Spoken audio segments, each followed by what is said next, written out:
mingtaga ko'paytirib olasiz. Ertaga Makka mukarramaga borib Masjidil Haromda o'qigan namozingizga 45 milliard tonnani 100 mingga ko'paytirib olasiz. Demak, Alloh bu joyga sizga nima uchun chaqirgan desa, dunyoingizni rohatini, halovatini olishlik uchun emas, oxiratingiz uchun zaxira qilishlik uchun chaqirgan.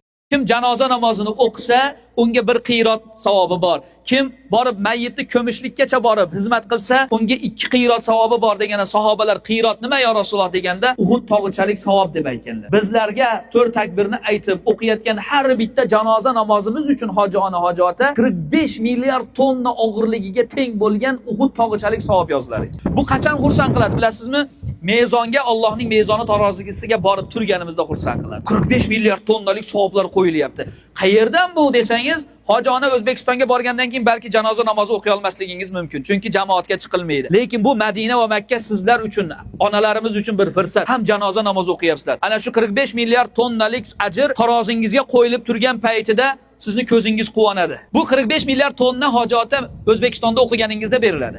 Lekin Rasulullohning Masjidi Nabaviysiga qadam bosib janoza namozini o'qiydigan bo'lsangiz 45 milliard tonnani mingtaga ko'paytirib olasiz. Ertaga Makka mukarramaga borib Masjidil Haromda o'qigan namozingizga 45 milliard tonnani 100 mingga ko'paytirib olasiz. Demak, Alloh bu joyga sizga nima uchun chaqirgan desa, dunyoingizni rohatini, halovatini olishlik uchun emas, oxiratingiz uchun zaxira qilishlik uchun chaqirgan. Kim janoza namozini o'qisa, unga bir qiyrat savobi bor. Kim borib mayyitni ko'mishlikkacha borib xizmat qilsa, unga 2 qiyrat savobi bor deganda sahobalar qiyrat nima ya Rasululloh deganda Uhud tog'ichalik savob deb aytganlar. Bizlarga 4